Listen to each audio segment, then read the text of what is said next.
¿Qué tal, Bronies y Pegasisters? Nuevamente seguimos con nuestra serie de la cronología de MLP, donde relataremos los eventos más importantes en orden cronológico de nuestra amada franquicia de burras de colores, los cuales están divididos en distintas eras, ahora siguiendo con la era de las dos hermanas, donde contaremos los eventos más importantes del reinado absoluto de Celestia y Luna, enfrentándose a las amenazas más conocidas de Equestria. Y antes de comenzar me gustaría nuevamente recordarte la función del semáforo de información que indica cuando algo es completamente canon, derivado de un medio oficial pero con contradicciones, hasta una especulación completamente de mi parte, para que tengas en cuenta esto a la hora de usar algo de este video como fuente. Por lo que sin más, comencemos. Pese al nombre de esta era, nuestra historia no comienza con las dos hermanas, inicia en un lugar mucho más distante, el Imperio de Cristal. Los Undrums, las criaturas oscuras que quedaron atrapados en las profundidades del Imperio, tenían como un único acceso al mundo exterior un cristal rojo, que solo podía ser cruzado por seres que no emanaran oscuridad, así que idearon un plan para liberarse de su encierro. Convertir a uno de los suyos en un pony, escogiendo a una cría y borrándole la memoria para así liberar todo rastro de oscuridad en él. De esta forma sería encontrado en las heladas planicies por los guardias reales con solo una palabra en su hablar: sombra. No importa lo que le dijeran o preguntaran, esa sería su única respuesta, por lo que decidieron convertir a Sombra en su nombre. Llevado a un orfanato, Sombra no era como los otros potros, no sabía leer, no sabía escribir, ni siquiera sabía hablar. Tuvo que llevar una educación diferente a los demás. Aprendía rápido, pero no era suficiente, pues los otros niños, viendo lo diferente que era Sombra, preferían evitarlo, sobre todo viendo que él no era de cristal, ni poseía Curimar. Pero en medio de toda esa soledad logró encontrar una única amistad. Una unicornio llamada Radiant Hope, que era igual de rara que él y tampoco tenía Curimar, pero eso solo hizo que su amistad se volviera más genuina, sin importar lo que pensasen los otros. Hope le habló a Sombra sobre la Feria de Cristal y cómo ésta servía para darle fuerza al Corazón de Cristal, la reliquia que mantenía a salvo al Imperio de los Males. Sombra se mostró muy entusiasmado por ver el festival, y para saciar su curiosidad fueron a ver el corazón que yacía en la plaza del Imperio. Al acercarse, ambos vieron una visión de lo que parecía ser su destino. Hope se veía a sí misma como una princesa lustre, pero Sombra se veía como un monstruo. Ante el susto de esa imagen es que Sombra conoció a la gobernante del Imperio, la princesa Amore, quien mostró una curiosa preocupación por el chico, habiendo este contado lo que había visto. Pero, aún así, la emoción por ver la Feria de Cristal no se había diluido, y cuando ese día llegó, Hope no tardó en despertar al pequeño Sombra y llevarlo a conocer la feria. Por desgracia eso no ocurrió, pues apenas habiendo despertado, Sombra se sentía extrañamente débil, sin capacidad de poder moverse y con un dolor latente que era prácticamente una tortura. El doctor no logró descubrir la causa de esta anomalía. A su ver, Sombra estaba bastante sano, pero incapaz de hacer cualquier cosa, por lo que tanto él como Hope pasaron el resto del día en la cama, perdiéndose cualquier tipo de diversión que el festival pudiese darles. Festival al que Sombra ni siquiera podía voltear por la ventana para ver, pues el dolor no se lo permitía. Y no fue hasta que este acabó que el dolor se fue y pudo dormir. Al día siguiente, Sombra despertó como si nada, y nadie sabía por qué, pero a él y a Hope no les importó, solo estaban ansiosos porque llegase el próximo festival. En otra parte de la realidad, había una criatura como ninguna otra, un ser bastante caótico, un Draconicus llamado Discord, que vivía en su propia versión de la realidad, donde yacía un caos benigno. Eso cambió cuando del cielo cayó otro ser de su especie, una hembra llamada Cosmos, que al igual que él, tenía bastante interés por el caos y el desorden. Por ello, ambos sintieron una conexión casi instantánea y se emprendieron a causar caos en distintas realidades. Pero había una en la que tenían particular interés: Ecus. En un principio, Discord y Cosmos disfrutaban de hacer travesuras y causar estragos y molestias a los ponis con bromas que quizás para ellos no eran divertidas, pero para la pareja caótica sí. Sin embargo, con el pasar del tiempo, Discord se percató de algo, y es que mientras él disfrutaba con las bromas y el desorden, Cosmos no parecía del todo satisfecha con ello. Deseaba más. Deseaba violencia, y no le importaba si hasta el más inocente de los ponis resultaba herido o peor con ese deseo.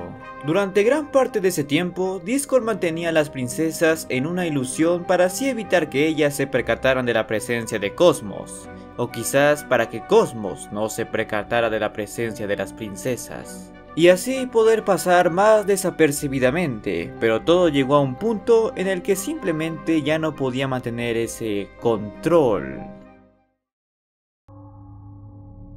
En otro lado del mundo había un reino conocido como Cunámbula, el cual se jactaba de ser el primero en descubrir y dominar una magia muy poderosa y de origen desconocido: elementos de la armonía, los cuales brotaban de un árbol brillante y cristalino.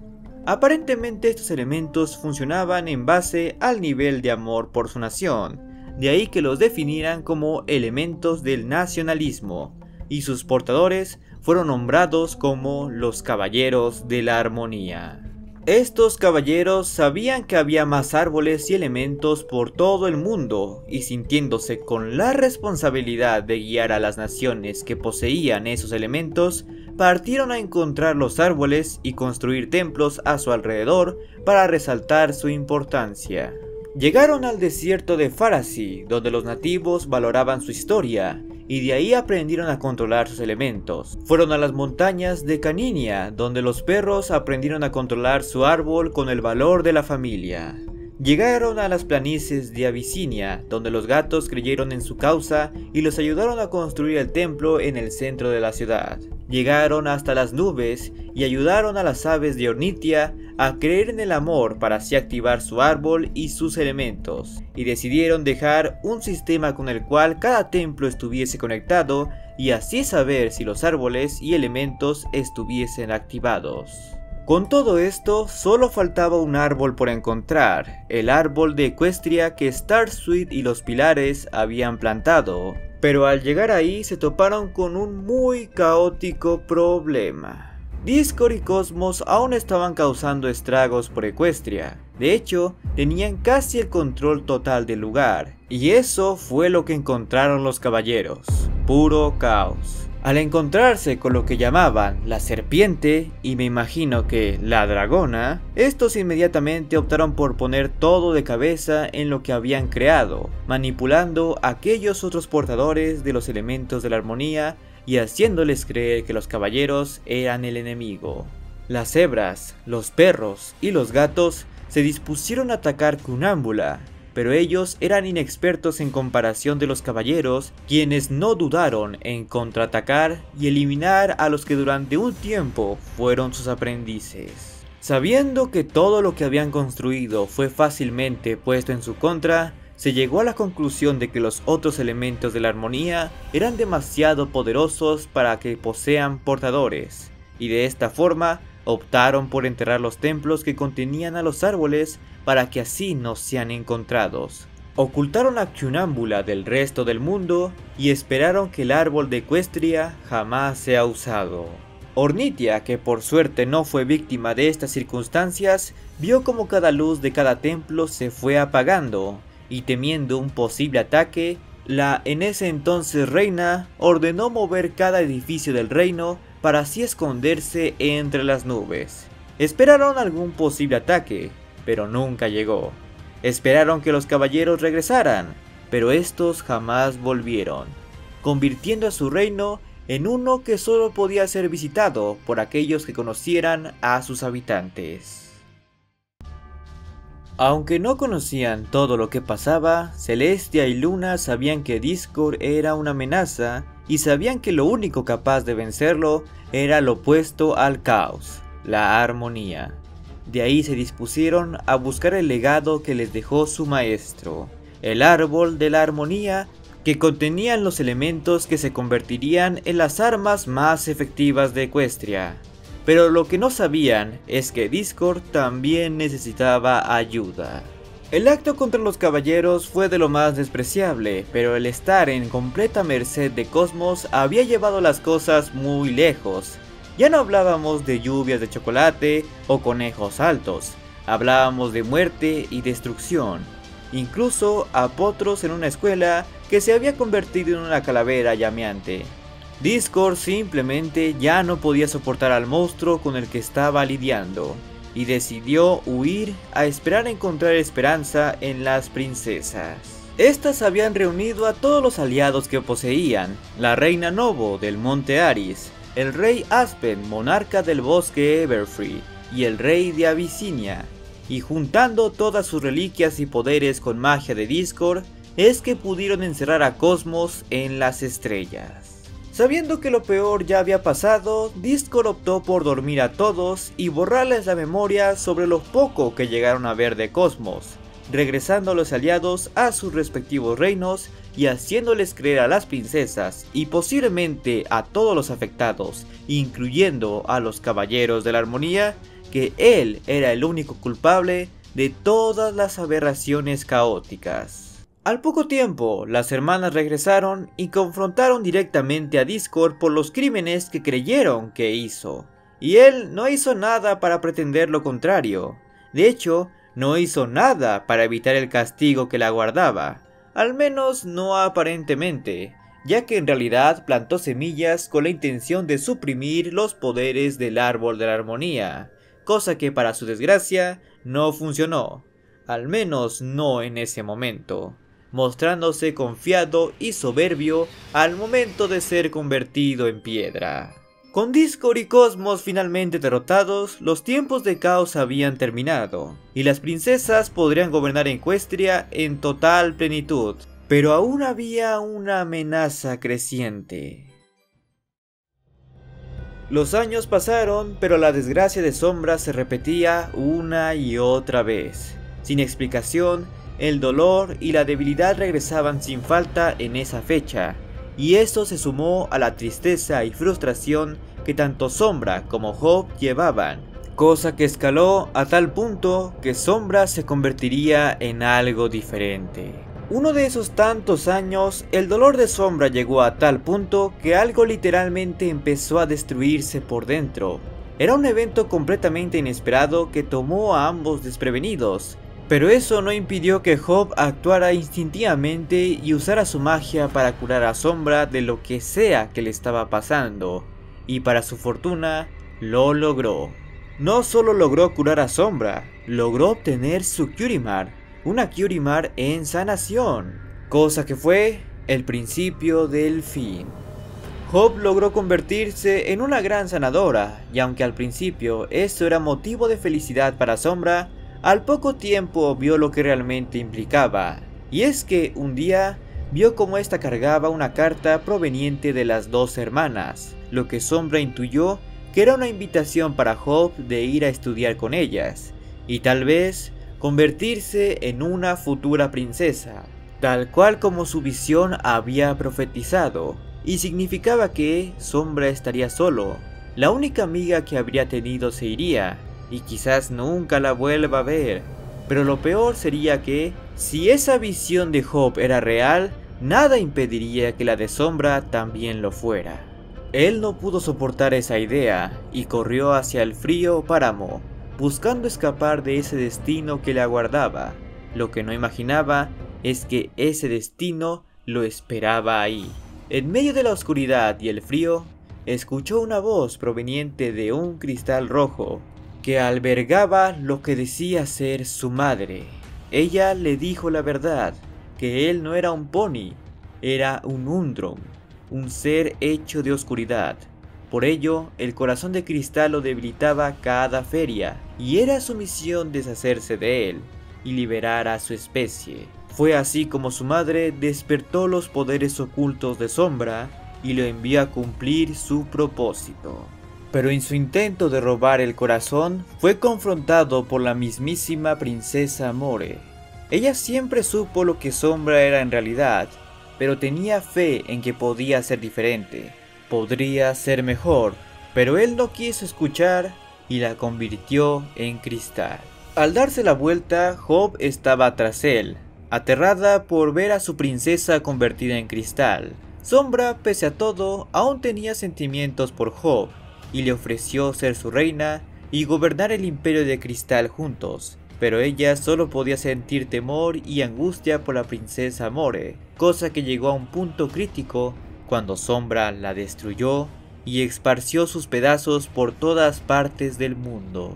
Al ver esto, Hope entendió que el que alguna vez fue su amigo ahora era un monstruo, era el rey de los monstruos, y se dispuso a huir directamente con las princesas y contarles lo ocurrido, mientras Sombra esclavizaba al Imperio de Cristal y los obligó a convertirse en sus tropas y cavar para liberar a los Undrums. Celestia y Luna llegaron para enfrentar a Sombra y llevarlo al exilio, pero para desgracia de todos, sobre todo Hope, Sombra se llevaría al Imperio con él, volviendo su derrota una amarga victoria para ella, al ver que había perdido a su amigo y a su hogar. Hope, sin tener a dónde ir, se había convertido en estudiante de las princesas, buscando cumplir el destino que se le había prometido, pero no podía concentrarse, pues siempre se atormentaba con los recuerdos del hogar que perdió y del amigo que abandonó, por lo que decidió dejar ese destino y buscar su propio camino. Ese camino la llevó a los terrenos del páramo helado nuevamente, en busca de algo que la ayude a reencontrarse con Sombra. Lo que encontró fue ese cristal rojo que la reconocía y la llamaba. Decía que conocía a Sombra, que era su familia y que podía ayudarla a entenderlo y a salvarlo. Y así, Radiant Hope conoció a los Undrums y nunca más se le ha vuelto a ver. El tiempo pasó, los años siguieron y Equestria estaba en una aparente paz donde las princesas reinaban en supuesta armonía, con Celestia trayendo el día a día de los ponis, cosa que le hizo ganar bastante popularidad entre ellos, y Luna trayendo la noche, donde estos mismos ponis solo dormían y la única forma que tenía para interactuar con ellos era a través de sus sueños. Pero parece que eso no fue suficiente para ganarse el mismo aprecio y atención que su hermana recibía. Celestia era amada, querida, conocida por todos y siempre era el centro de atención, pues cuando ella estaba presente todos estaban ahí, mientras que Luna yacía activa en la noche, donde no había nadie que la acompañe, nadie que valore su labor ni muestre aprecio por ello. Básicamente, todos dormían en su presencia. Luna, al sentirse completamente a la sombra de su hermana, se dejó consumir por los celos y la envidia, y esas emociones se manifestaron a través de su poder de alicornio, convirtiéndose en un ser de oscuridad, de ira y codicia, convirtiéndose en Nightmare Moon, y se dispuso a obligar a todos los ponis a pasar una noche eterna. Este acto de rebelión lo hizo frente a su hermana en su antiguo castillo, y aunque ella no quería pelear, se vio obligada a hacerlo, cosa que no fue fácil al principio, pero decidió usar las herramientas que alguna vez usaron juntas, los elementos de la armonía. De esta forma, Celestia hizo el mayor de los sacrificios, usó el poder de los elementos para desterrar a la que ahora se conocía como Nightmare Moon, a la luna. El objeto que estaba destinado a controlar ahora se había vuelto su prisión, obligando a Celestia a tomar el control de él desde entonces. Los elementos perdieron poder tras esto, se habían convertido en simples piedras que ya no tenían aparente uso, al menos con Celestia, por lo tanto no podían traer de vuelta a su hermana. Siendo así, que Celestia se dispuso a buscar una nueva portadora que pudiera hacer uso de los elementos y regresarle a la hermana que perdió. Una misión que cumpliría sin importar que pase toda una era con ella como la única gobernante.